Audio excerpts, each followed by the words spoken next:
Isang magandang araw po sa inyong lahat, mga nanay, tatay, ate, kuya, tito, tita, at lolo't lola. Nandito po kayo sa inyong paboritong podcast ng bayan kung saan pinupuri ang tama at kinukundina ang masama. Dahil wala kayo sa lolo ko.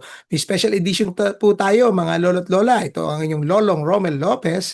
Pag-uusapan po natin yung nabalitaan nyo ba yung tumitinding statements ng mga diplomats ng Chinese Embassy in the Philippines. Aba, meron pong nilabas na explainer video ang ating kasamahan na si Regine Cabato tungkol sa kung paano ginagamit ng Chinese Embassy in the Philippines or mismo ng China ang social media para ipakalat ang disinformation patungkol sa West Philippine Sea at tirahin din yung ating mga kasama na kagaya ni Rear Admiral J. Tariela or mga senador kagaya ni Senador Risa Ontiveros para sabihin nagpapakalat daw ng kasinungalingan tungkol sa pag-aari ng Pilipinas sa West Philippine Sea at sa Baho de Masinloc. So sa kanyang ginawang explainer video, galit na galit ang Chinese Embassy at tinira ang kasamahan natin na si Regine Cabato. Unprecedented po ito kasi bibihira na ang isang embassy o yung mga diplomats nakikialam sa internal affairs sa isang bansa. Ang China, numero uno po dyan. Pag nagreklamo sila, wag daw pakialaman ang kanilang internal affairs. Pero nakita nyo, ultimong reporting ng isang journalist, ikinababahala nila. Masyado silang controlling kasi nga po ang China, walang freedom of speech at walang freedom of the press. Para po mas malalim natin mapag-usapan itong issue ito, magbabalik po dito sa ating podcast ang ating mga kaibigan na involved po sa research at sa monitoring pagdating sa FIMI or Foreign Information Manipulation and Interference. Unang-una po, nagbabalik dito ang ating kaibigan na si Janina Santos, ang analyst from Doublethink Labs. Hello, Janina. Hello po, sir. Good evening po. Good afternoon or good morning sa mga nanonood sa atin. At kasama rin natin ito ang sikat na sikat. Ewan ko kung kilala nyo na to. Pero sa aming pong sa aming circle, parang ito yung tinatawag namin the whiz kid kasi wala kami sa kalingkingan pagdating sa pagka-genius nito. Pero ito po ang siya po ang director for rights ng democracy.net.ph. Isa rin po sa mga nag-imbestiga pagdating sa mga trolls at mga foreign information foreign interference, mga FIMI operations na ginagawa lalo-lalo ng China. Welcome po sa wala kayo sa lolo ko, Carlos Nazareno. Hello, Nas. Hello, good evening. Happy to be here. Yan, marami po tayong mga pag-uusapan ngayon at kaya importante po natin malaman ito. Kagaya po nung nakaraan nating episode, no, Janina, with Doc Ligot, pinag-usapan natin yung interference or yung foreign influence operations na ginagawa ng China dito sa Pilipinas. Marami tayong natanggap na mga messages hindi lang doon sa may comment section natin. Hindi naman kasi to live, pero nabasa ko yung mga comments ng mga nanood. At may mga nag-message din sa akin in private via email or sa aking Facebook account. Nagsabi na nagpapasalamat sila kasi itong mga ganitong klaseng discussion, naiintindihan nila kung paano gumagalaw ang isang bansa na may kontrang interes sa Pilipinas para i-twist yung narrative or yung i-twist yung mga facts para mag-suit sa kanilang objective. Yan, kagaya niyan sa issue ng West Philippine Sea, ginagaslight tayo at sinasabi na peke ang claim natin. 'Di ba? Ito may lumalabas ngayon na si Cloma daw hindi raw na-discover ang Pilipinas, ay ang Pag-asa Island, illegal daw tayo nag-occupy noon. Pero ito yung mas nakakabahala, no, Janina, yung last na statement ng Chinese Embassy. Iba, gigil na gigil at tinira pa si Regine Cabato dun sa kanyang ginawang explainer video.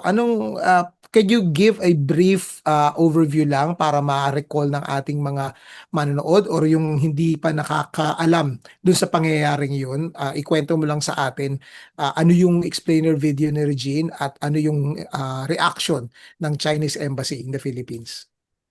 Sige po. Magsisimula po ako na sabihin na yung nangyari kay Regine actually hindi siya una. At Mm-mm. ginagawa talaga ito ng PRC sa iba't ibang mga journalists. So, last year nandun ako sa Sri Lanka. Yung isang journalist nila na nagsulat tungkol sa Belt and Road Initiative ng PRC doon, medyo critical yung kanyang article. Mhm. Pinatawag siya for a coffee date, no? Coffee Wow. date. Wow, coffee. Buti Mhm. pa na, buti siya may coffee date. Pero ang point ng Chinese embassy doon ay tanungin, bakit ganyan yung sinulat mo? Oh, 'di Ah, ba kinu-question siya? very, very, very soft, pero still, we can say that it's a form of harassment. So, hindi, Yeah. hindi ito ang unang beses na nangharas ang PRC ng mga journalists at media practitioners. Mhm. Yung kay Regine, ang particular na sinabi nila doon na nakakabahala ay na si Regine daw at ang Philippine Center for Investigative Journalism ay tumatanggap ng pera mula sa NED or Mhm. which is National Endowment for Democracy, na matagal na rin nilang inaakusahan na ginagamit ng CIA para mag-influence sa ibang bansa. So, Mhm. yung mga narratives actually na ginagamit nila para i-degrade si Regine at yung PCIJ, hindi na po siya bago at hindi lang siya sa Pilipinas. Mm, mm.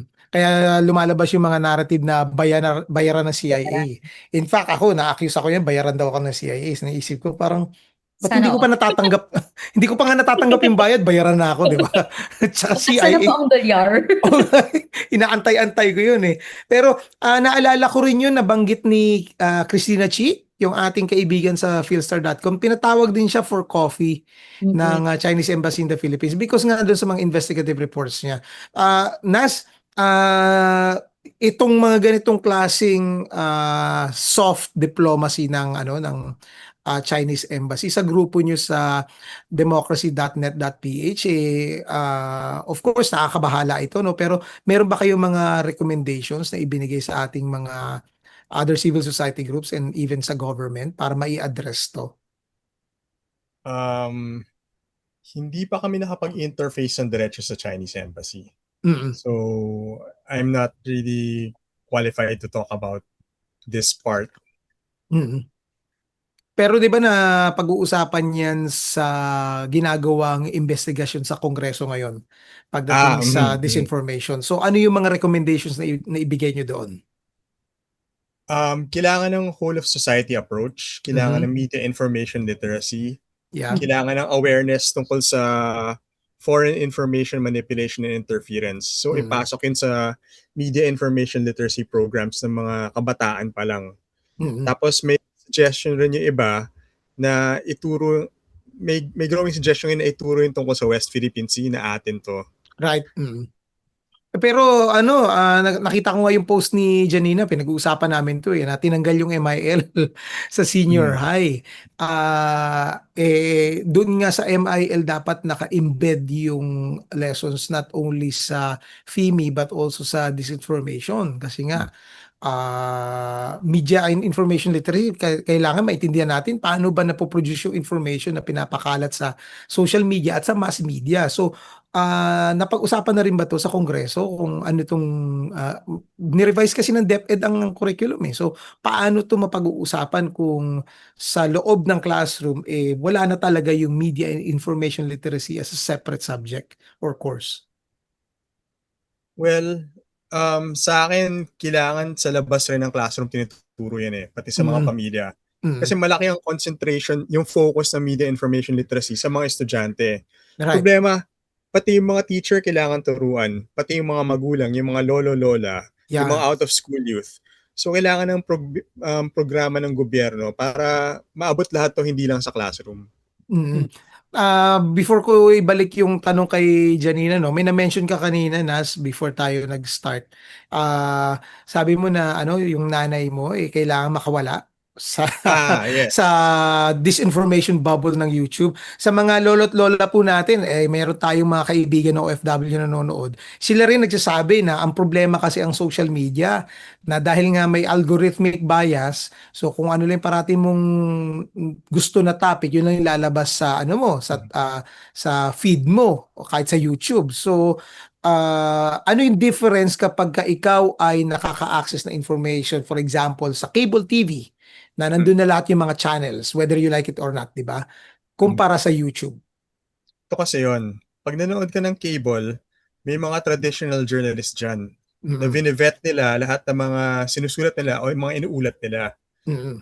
Ang pinagkaiba ng algorithmic, social media kagaya ng YouTube, Facebook, TikTok, kapag pinanood mo sila, papakita niya sa'yo yung sa tingin niya mas gusto mong makita.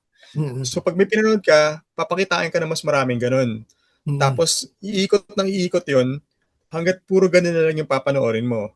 So kunwari, mahilig ka sa sabihin natin mga stapler. Manonood ka Mm. ng video ng stapler.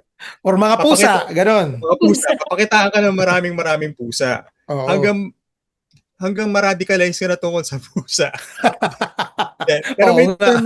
may term na radicalization kasi Tama, sa tama. algorithmic radicalization.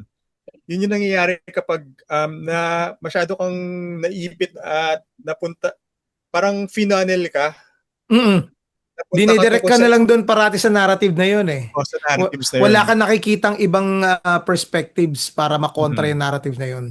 So kunyari, nung panahon ng eleksyon, andun yung Taliano Gold, Yan, tama. mga ganong klaseng bagay, which is Mm. hindi naman totoo, pero dahil hindi tinake down ng YouTube o sinaction, tuloy-tuloy pa rin yung pagpakita sa kanya. So maraming naniwala sa kanya. Mm. So ganun. So importante na meron tayo na regular na traditional news para alam natin yung nangyayari sa mundo. Kasi sino bang pinupuntahan natin kapag may kalamidad? Sino bang Tama. pinapanood natin kapag may bagyo, may malaking bagyo, lindol, social, titingin rin tayo sa social media, pero yung mapagkakatiwalaan natin, yung mga journalist. Yeah. Yeah, right. Mabuti nabanggit ni Nas Janina yung term na radicalized. Kasi yung kumpanya mo, Doublethink Labs, Taiwan-based. At Mm. mainit, of course, mainit ang usapan dyan pagdating. Sino ba talaga nagmamayari ng Taiwan? Meron nga ako kasamaan sa trabaho, sinabi, Taiwan is China. Natawa na lang ako kasi nga hindi niya alam yung geopolitical situation, no. Pero in Taiwan itself, 'di ba, nakakatanggap ng matinding foreign information manipulation and interference or even cyber attacks ang Taiwan. Pero sa narrative nila may mga ilang Taiwanese politicians na parang nagsaside talaga. Hindi lang Yes. parang, no, talaga nagsaside sa sentiments ng Chinese Communist Party. So hindi na bago itong paggamit ng China, no, sa internet at sa social media and even mainstream media to radicalize people to their cause. Yes. Maganda yung gusto ko yung term na radicalization, no? Kasi actually, sa pag-aaral din namin ng radicalization and extremism related to terrorism, ang Mm-mm. radicalization naman, hindi naman talaga siya good or bad. So, Right. pag tinawag na radical ka, parang dati yung taga, radical ang magmahal. Kasi Oo, tama. kakaiba pag pagmamahal yung pinapakita mo sa kalagitnaan ng lahat ng sigalot at galit na nararamdaman natin. Mm-mm. Radical ang magmahal. Mm-mm. Pero, kapag na-radicalize ka in such a way na ang iniisip mo na lang na makukuha ko lang ang gusto ko sa pamamagitan ng dahas kapag nanakit ako, Mm-mm. Mm-mm. doon na nagiging medyo extremist yung pag-iisip natin. Kung ibabalik natin sa konteksto ng FEMI or ng disinformation, ang ginagawa kasi nitong mga operators na to is, gagawin ko itong FEMI, wala akong pakialam kung sinong masaktan kapag Right. nag ako, Mm-mm. kasi ang importante, makuha ko yung kailangan ko. Mm-mm. So, in both Taiwan and the Philippines, wala silang pakialam kung makakasakit sila sa mga tao, kung may Mm-mm. masasaktan na mga ngisda dyan, kung may iinsultong mga organisasyon, kung masisira yung reputasyon ng mga politicians natin or ng government natin. Basta mag-FIFIMI ako para Mm-mm. ma-achieve ko kung ano yung gusto kong mangyari. Mm-mm. At ano ba yung gusto nilang mangyari? Makontrol ang South China Sea, ang kabuuan ng South China Sea, Mm-mm. kasama na yung exclusive economic zone natin. Mm-mm. So FIMI is just one way FIMI is actually a novel concept. It's a radical concept. Kakaibang konsepto siya. Na ginagamit nila para ma-achieve yung gusto nilang mangyari geopolitically. In the Right. Mm-mm. Philippines, again, control of the South China Sea, exclusive economic zone. Wala silang pakialam kung may nasasagasaan silang tao, kung nasisira yung pagkakaisa-isa ng mga Pilipino dahil ginagamit nila yung rifts natin para ma-advance yung objectives nila. Harm is a natural byproduct of FEMI. And the actors behind FEMI, alam nila ito at wala Right. silang pake. Yeah. Mabuti na banggit mo yung may mga actors behind it, no? Naz, last episode namin dito sa Wala Kayo sa Lolo Ko, na interview namin si Senator Francis Tolentino at na-identify nga niya na merong isang marketing communication agency na mukhang nag-ooperate ng troll farm. Hindi na bago to, no? Na merong nababayaran ang mga politiko to advance yung narrative sa kanila. Pero I think bago na malaman na isang embassy, isang foreign embassy sa Pilipinas ang nag-hire to push their narratives at hindi lang i-promote sila pero to attack yung host country nila. I think interesting yan kasi dun sa na-observe namin na Chinese FIMI, medyo crude yung methodology nila. Kumbaga yung, kunyari, barok yung Tagalog, barok Mm, mag-English. mm, So, mukhang kailangan nila ng mga locals with boots on the ground to mm. propagate their messaging effectively Yeah. para hindi mabuko. Mm, Ang tawag dyan sa FIMI is proxies. yeah. Actors na nasa loob ng teritoryo mo, nasa Mm, loob ng teritoryo ng threat actors, or nasa labas ng teritoryo ng threat actor at ng mm. victim. Sa mga lolo't lola po natin na nanonood, pag sinabing proxy, hindi lang taga rito. Nag-hire sila ng mga fake expert. Yung biglang all of a sudden, aba, may alam sa international law. Makikita nyo, di ba? Mismong ICC kino-question pagdating dun sa procedure ng pag-handle ng kaso. Aba, mismong ang nagpapanalo ng kaso natin sa UNCLOS na si Justice Antonio Carpio, aba, kino-question ng mga random personalities online na hindi mo alam kung sino. Meron din mga abogado na wala namang background sa international law. Kino-question yung pagkapanalo natin sa UNCLOS. So, Janina, part yan ng strategy nila na mag-sow ng doubt doon Yes. sa credibility ng mga tao at i-gaslight din yung pagkakaintindi natin sa realidad ng mga bagay-bagay. Kagaya nung kinu-question, talaga ba tayo yung may-ari ng Pag-asa Island? Or ang nakikita ko narrative ngayon is squatter lang daw si Cloma nung pumunta doon. Kaya illegal din yung declaration na ni dating Pangulong Marcos na pag-aari ng Pilipinas ang Pag-asa Island. So common din 'yan no sa mga strategies na ginagawa ng ng China. Yes po, definitely. At balik tayo dun sa nangyari kay Regine Cabato, no? Isa sa mga napapansin naming strategy talaga for the longest time is kung sino yung media organization at sino yung mga government leaders, whether military or civilian, target talaga sila ng FIMI. So bukod kay Mm. Regine, ang isa pang paborito nilang tirahin is si Rear Admiral Tariela. Congratulations, sir, for the well-deserved promotion. Pero Mm. so makikita natin, no, yung mga nasa forefront ng laban para buwagin yung disinformation, para i-assert yung rights natin, Mm. sila din yung mga tinatira ng FIMI. At importante to sa usapin ng pagprotekta sa media. Kasi Mm. for the longest time, nakikita natin yung pagbasag sa kredibilidad ng media ay isa sa Mm. mga lagi nilang ginagawa. Yun. Para syempre, ang sasabihin, may nakita nga ako isang comment nung kanina lang, ay, nag-fact check ka, Rappler yung gamit mo. Di naman ako gumamit ng Rappler, ginugel ko lang siya. Rappler yung gamit mo, yung Rappler, mga bayaran yan. So may Mm. mga ganong comments. So ang pagbasag dun sa credibility ng mga victims na ito, itong mga tao at organisasyon na ito ay is really something very common. Ang masakit Mm. pa nito, sir, ang gumagawa hindi lang mga fake accounts, hindi lang mga ordinaryong mamamayan. They are influencers. They are people with their own clout and with their own Mm. reach. So mas Mm. malaki yung impact. Mm. Speaking of mga clout, Naz, no?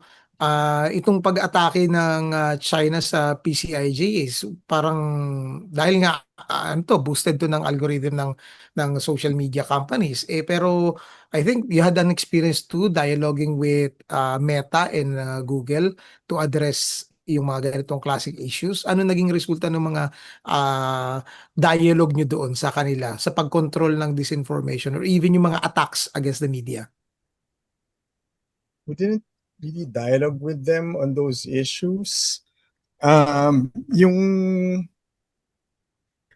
DICT na ipag-dialogue sa kanila, pero Mm. may kakilala kami sa Facebook before pero nag-move on na napagtatanungan namin tungkol sa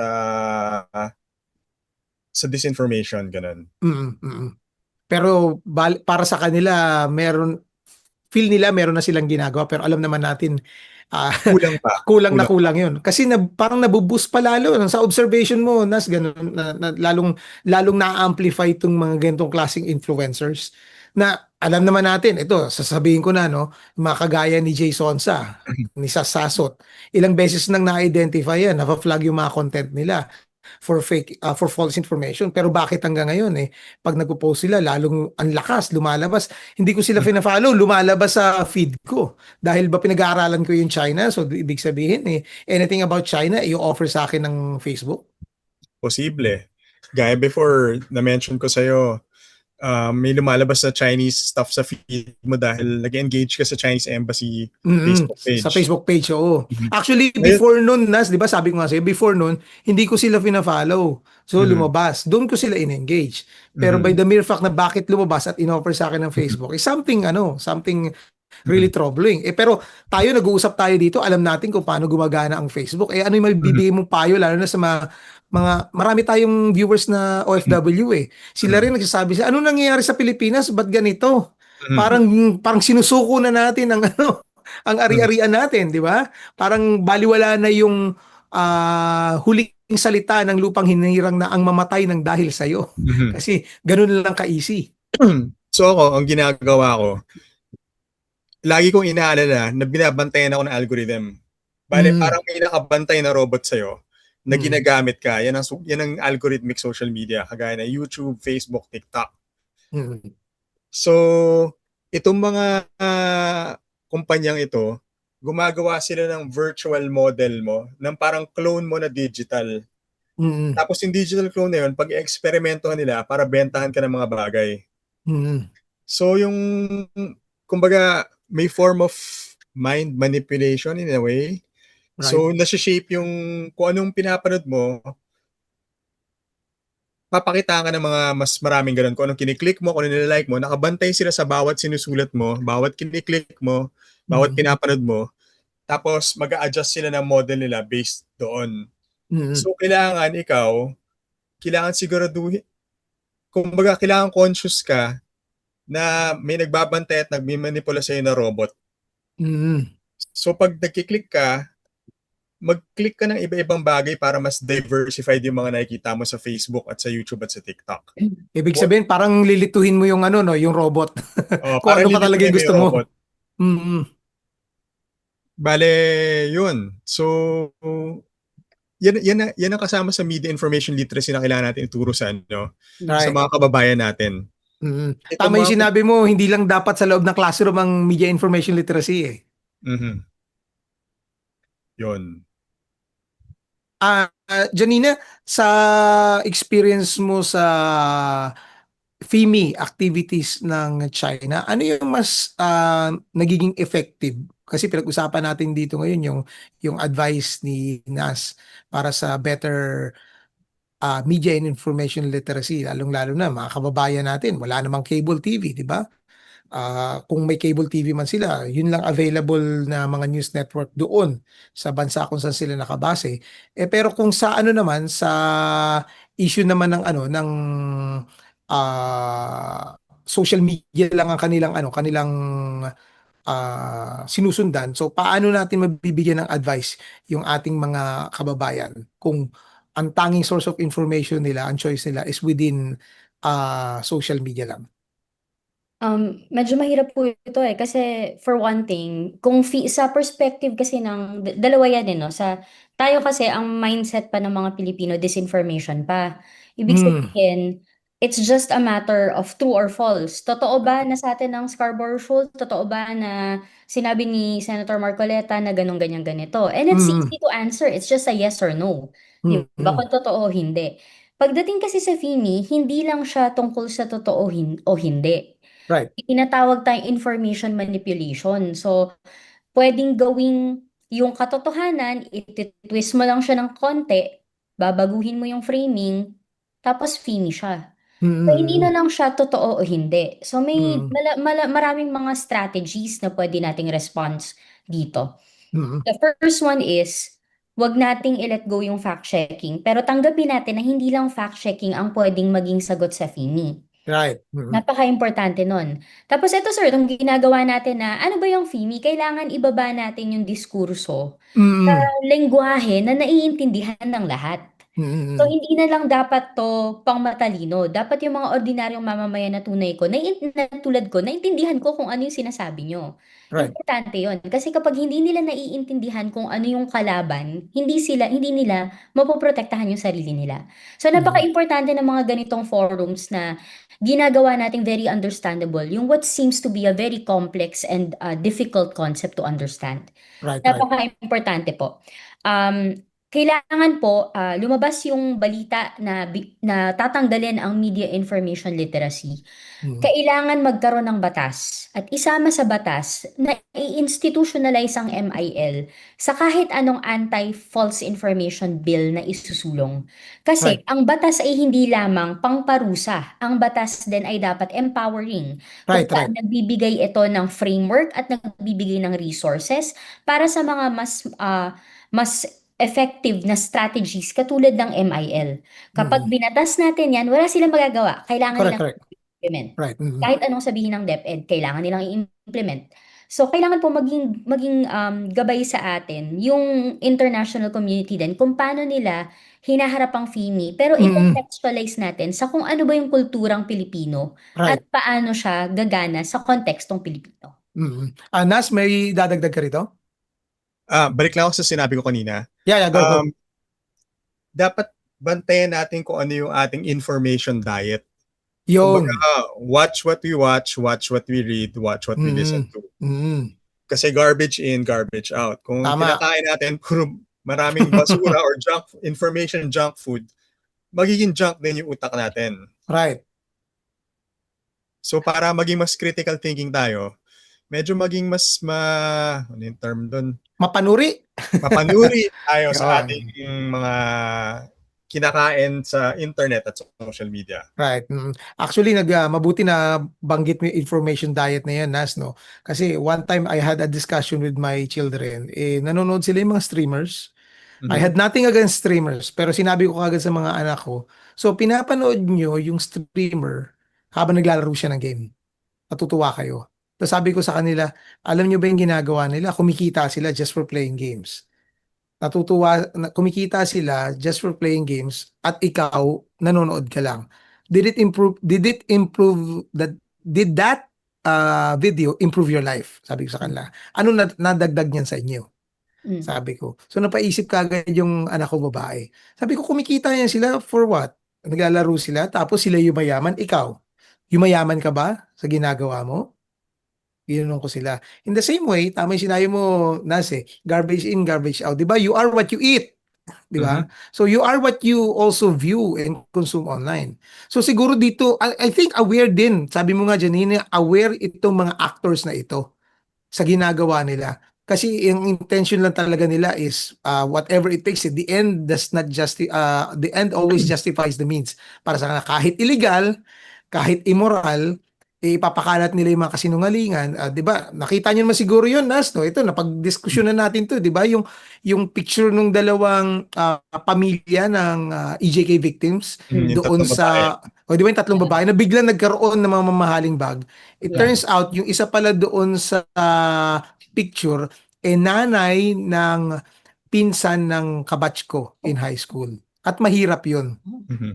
Nakapunta siya ng Netherlands dahil nag-ambagan pa para lang makaharap doon sa reading of charges. Mm. At wala siyang handbag na dala. So yung handbag niya siguro galing SM lang or what, mga sekosana na alam natin mumurahin lang. Pero yung luggage niya, pinahiram nung kabatch ko nung high school. So, Pati nga raw yun yung damit ng isa, humiram pa ng damit para gamitin dun sa Netherlands. yes, oo, yung pang ano niya, yung pang winter clothes niya kasi nga yung luggage niya hiniram lang din.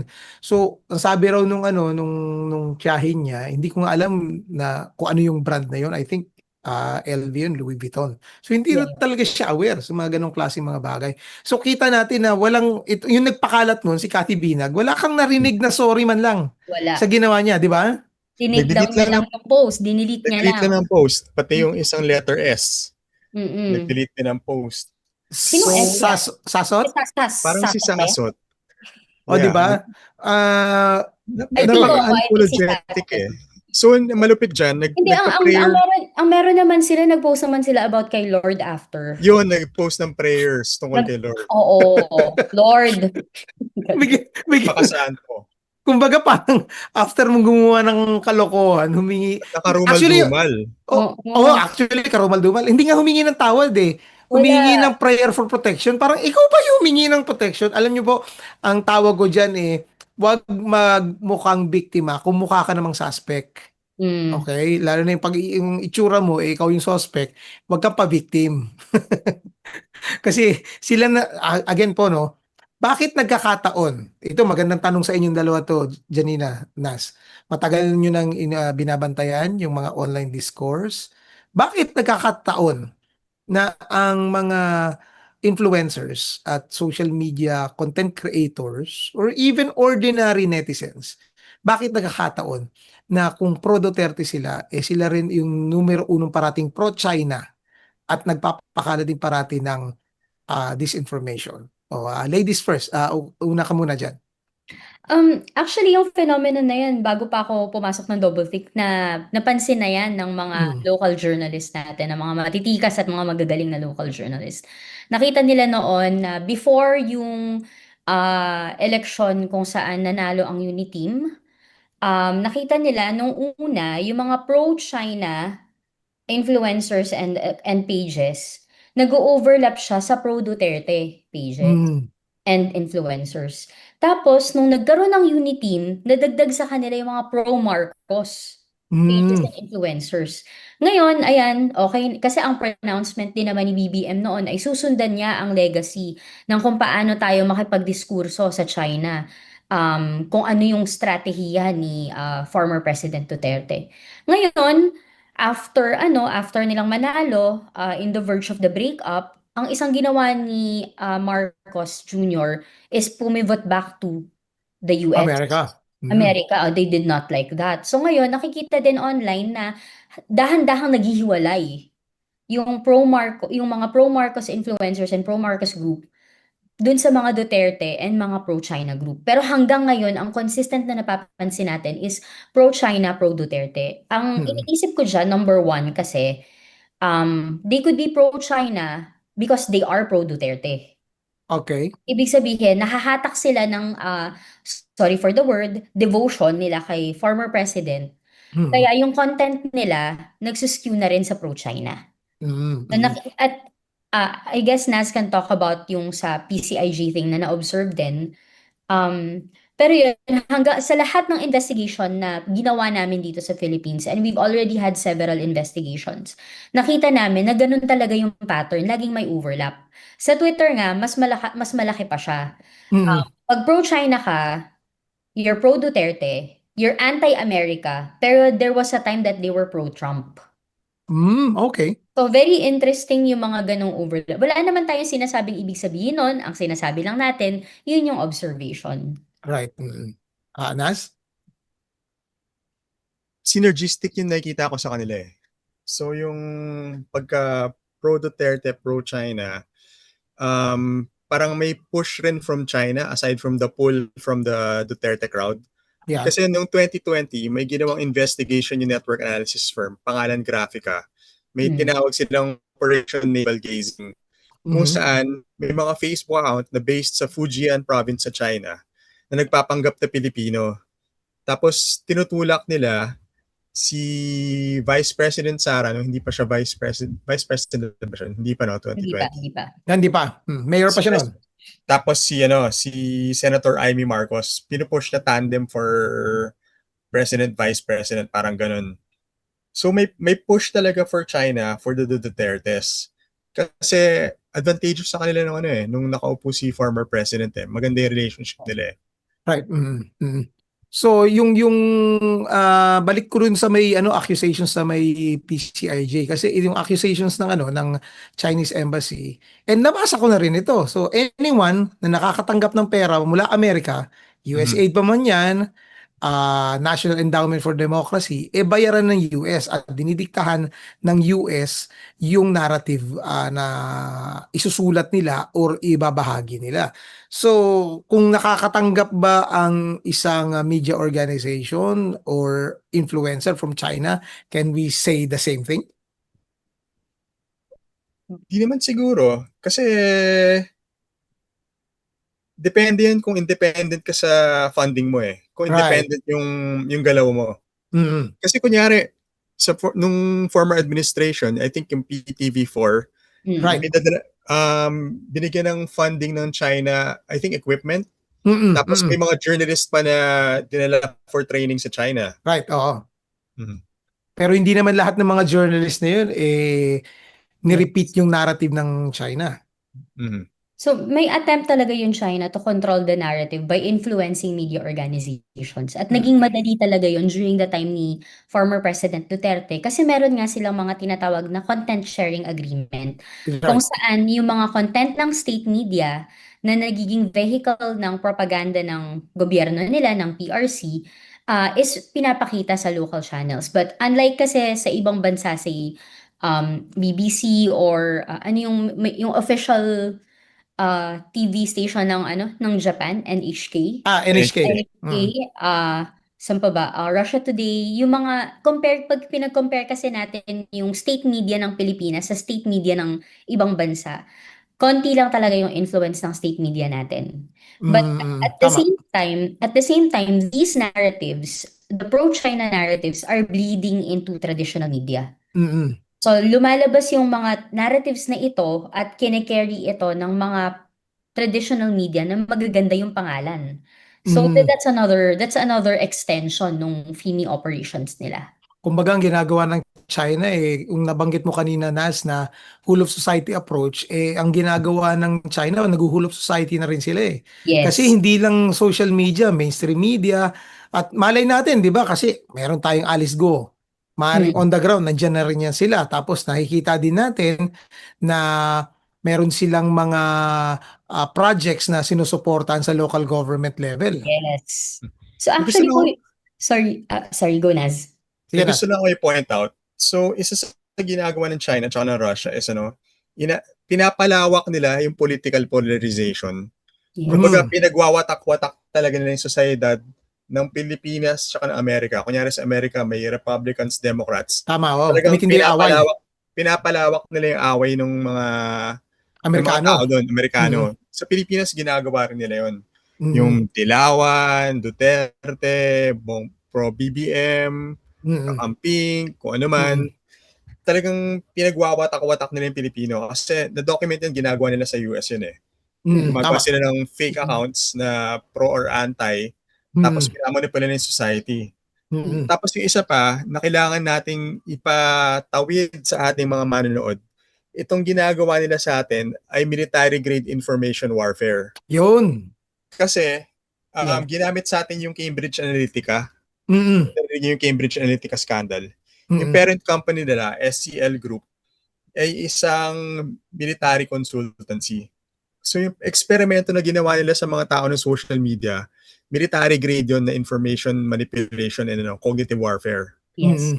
Para bigyan ng additional na context, yung sinabi niyo sir na ang China ay nag-whole of society approach, isa sila actually sa pinakamagaling na mag-whole of society approach. In fact, pag Correct. tingnan mo yung kung paano ginagawa, 'di ba meron tayong CPP, NPA, NDF. Pag tiningnan mo kung paano yung strategy ng CPP, NPA, NDF, whole of society approach din sila. Ganon din sa China. So, yung strategy nila hindi lang to. Pero specifically, sa China kasi may tinatawag na unrestricted warfare. At ano yan, tatlo yan. Pero ang pinaka-importante sa usapin na ito is yung psychological or information operations. So, Right. isa sa pinaka-importante nilang strategy talaga, information operations, FIMI, directed towards their own citizens and directed towards tayo sa region. parang sa may Art of War ni ano yun ni Sun Tzu hindi mo na kailangang bumaril, not even Yes, fire a single shot, pero yes. yung You win the war. kalaban mo within itself nagkakagulo na, nagra-rumble-rumble na So by the time na papasok ka sa loob at ika-conquer mo sila, nagpatayan na sila. I Or think yun yung na-highlight din no ni I think si Attorney Butuyan yun during sa ICC nung sinabi niya na ang mga peace-loving Filipinos before Mhm. biglang nagki-crave for blood ngayon ng yes. kapwa Pilipino niya. Bakit? Kasi naakusahan lang yung isang tao na drug addict siya nang walang ebidensya. Pero baka sabihin niyo, ba't tinataya po naman yung war on drugs dito sa West Philippine Sea? Unfortunately po, mga lolo at lola, yun ang sinasabi ni Nas at ni Janina, na yung strategy ng China, parehong-pareho. Kaya nga sinabi na nga ni Nas kanina military grade para baguhin yung ating pag-iisip at tayo-tayo mismo ay mag-away. Kaya tuloy mas polarized. Honestly, naabutan ko kasi yung mga polemics noong 1980s sa Aquino versus Marcos. Pero nag-uusap-usap ang mga Pilipino noon. Hindi nag-wish na mamatay ka sana. 'Di Hindi ba? tumatawag sa mga namatay na mga bata. Oo, yun. Hindi tinatawanan yung mga namatay na mga bata. At saka hindi sinasabi na sana hindi ka ma-rape or yung kamag-anak mo ma-rape ng mga addict, ng mga rapist. Tingnan mo, pati ngayon, yung mismong history natin, ginagaslight tayo. We started to doubt our own history. Bakit? Kasi meron tayong senador na mismong nagsasabi na talaga bang atin yan? 'Di ba? Mm. Tama ba yan? Or yung ano yung sabi niya dati, parehong-pareho sa script ng China kasi dagat yan kaya gumagalaw yung ano, yung border. Kasi nga raw nasa tubig so nakalutang. So even ngayon nagsasuggest siya na ano na dapat daw ilagay na sa batas kung saan daw pa talaga yung mga coordinates. Mismong NAMRIA na nagsabi na meron talaga na yung coordinates So lalong ina-amplify yan ng mga ano ng mga malign forces. Pero ito nga yung parati kong frustration Nas Janina. Openly na Hindi Mhm. sila nagtatago no? 'Di ba dati kasi yun nga, 'di ba? Nagbigay tayo ng tip noon. Pag kinausap mo, nakalakang profile. Pag Mhm. tingin mo sa profile picture, aba, cartoon character, anime, yung Mhm. pangalan, invento. Or kung meron ng post, sobrang limited, walang activity whatsoever, maghihinala ka na sa pagkatao niya. Madali yun. Pero ngayon, openly, may mga politiko tayong mga nagsasalita na talaga. Nasa may isang network pa, like SMNI. Openly, talagang china-challenge tayo. So, paano na to, Nas? Paano to, Janina, kung ganyan openly na talaga sila? Meron tayong mga kamag-anak na nag-aaway-away na. Meron akong viewer, Mhm. sinabi niya na siya mismo, OFW siya. Tinatawagan niya yung mga kamag-anakan niya. Sabi niya, oy, mali yan, fake news yan. Alam mo, sasabihin sa kanya, paano, sa Rappler ka nakikinig sa ABS-CBN ka nanonood bias ka. Ang SMNI lang ang totoo So ano may bibigyan yung advice sa mga ganitong klaseng nating mga kababayan na sila mismo ay nakakaranas ng ganitong klaseng problema within their own family? Unang-una tandaan natin, kamag-anak pa rin natin tsaka kaibigan natin yung mga yan. So, iwasan natin yung pagtawag sa kanila na parang tanga, bobo o maski ano na parang ganun na masama kasi kailangan tayo mag-build ng bridges para Mm, makapag-dialogue. Pag tinawag mong tanga ang isang tao, magsasara na yung tenga niya. Hindi ka mm, na pakikinggan yan. Kaya kailangan may pakikipagkapwa, may maski na masakit sa looban natin yung mga sinasabi ng ibang nasa kabilang panig na politika na kamag-anak natin o kaibigan, kailangan medyo medyo delicate at may pagmamahal pa rin yung sa ating pakikipag-usap sa kanila. mm. Jan? Mabait po talaga si Naz, pero nag-a-agree ako sa kanya. Pero mabait po talaga siya. Kasi, madalas tanong ko, bakit yung nasa kabilang faction, yung tawag nila sa pink faction is very, sorry, baka ma-censor tayo, pero medyo bastos talaga yung mga terms na ginagamit nila referring to the female genitalia, yung Mm. ano nila. Right. And when I ask them that, hindi sila sumasagot. Bakit po ang tawag niyo sa mga ganito is ganito? Kasi ang sa akin dyan is once we start calling each other names, wala nang usap yan. Away na lang Mm, tayo, suntukan na lang tayo, 'di ba? mm, Um, insultuhin na lang kita, hindi ako marunong sumuntok eh. But the point is, hindi na magkakaroon ng discussion. Sa Mm. pamilya ko, yung nanay ko at yung ampon namin na mas matanda sa akin, so parang kuya ko siya. Mm. They are from one faction. I am from another faction. Mm. Pero pag nag-uusap-usap kami sa table, may respeto pa rin. Right. Importante yun. Kasi pag sinarado natin yung doors, wala nang discussion, andiyan na yung mas malalim yung tinatawag nating polarization na ginagamit at tinitake advantage of ng mga kalaban. That's for the family. Mm. I think medyo slightly mag-iiba yung usapan kapag usapan na ng pag-elect ng mga leader. Right. Kasi ang FEMI ay isa sa pinaka-effective na strategy para magkaroon ng election interference kung saan ang mga mahahalal na mga leader, ang mahahalal na may mga kapangyarihan na bumuo ng polisiya at mga batas, ay pwedeng maging pro-China or pro-US or pro-Russia or pro-Iran pero hindi pro-Filipino. Mm. Kailangan magkaroon tayo ng mas magandang strategy para ang mga ma-elect natin ay pro-Filipino. Kasi sila yung magkukumpas kung saan tayo pupunta for the next 6 years. Yun. 2028 is near, ilang buwan na lang. Mukhang malayo pa pero mabilis lang yan. Mm. Kailangan ngayon pa lang pinag-uusapan natin kung paano natin poprotektahan yung information environment natin mula sa FINI at iba pang klaseng manipulative at deceptive na mga operations para hulmahin yung magiging resulta ng 2028 elections. Wala Mm. po akong sagot pero I think pwede tayong magsimula with coming together and talking about this as in a whole of nation approach. Yan, yun yung whole of society approach. At kapag nagkwentuhan nga ho tayo, ako, personal experience ko to, nakwentuhan ko yung mga kamag-anakan ko from my wife's side, na-open namin yung topic na yan at sinabi ko nga dahil itong trabaho ko, so nakikita ko yung evidence. Kaya sabi ko sa kanila is, i-balance nyo yung nakikita nyo. Wag lang kayo basta maniniwala kagad, nakita nyo, sabi nyo. Alam ko galit kayo sa Rappler. Ginawa ko kagad sila eh. Alam ko galit kayo sa Rappler. Pero check nyo kung yung sinulat ng Rappler sinulat din ng ibang news organization. Huwag nyo naman sabihin lahat na lang ng mga media biased. Parang sarado na yung utak nyo. So, I invite you. Kasi alam din ng mga kamag-anakan ko. I read everything. So, nababasa ko rin.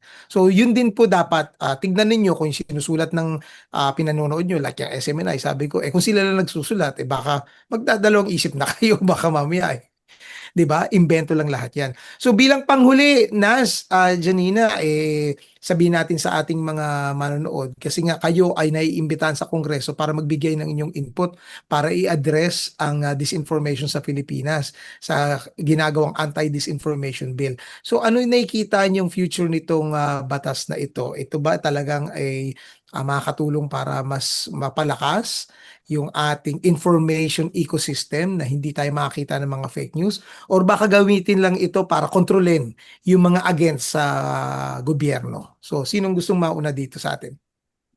Pwede ako mauna. Sige, go Nas. So, yung current bill, yung mother bill ngayon, yung kay Representative Marcos yung nag-file, kailangan pa itrabahuhin. Kasi yung dating niya ngayon, medyo draconian or Mhm. grabe yung pinapataw na parusa. 6 Mhm. to 12 years in jail. Tapos may aggravating circumstances pa. Kapag journalist ka, maximum penalty ka. So 12 years in jail.